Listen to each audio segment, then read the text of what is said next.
ग्रामपंचायत मार्फत गावाला पाणी पुरवठा करणाऱ्या पाण्याच्या टाकीत 2 विषारी घोणस साप आढळून आल्याची गंभीर घटना समोर आली आहे। ही घटना आहे राजूर येथील।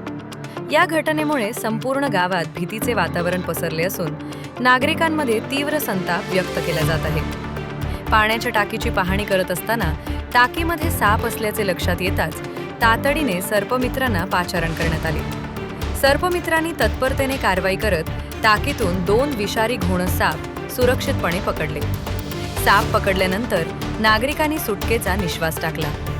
ही टाकी अनेक दिवसांपासून घरगुती वापरासाठी पाणी पुरवठा करत होती, त्यामुळे नागरिकांच्या आरोग्याबाबत गंभीर प्रश्न उपस्थित झाले आहेत। विशेष म्हणजे यापूर्वी राजूर गावाला कावीळसारख्या साथीच्या आजाराला सामोरे जावे लागले होते।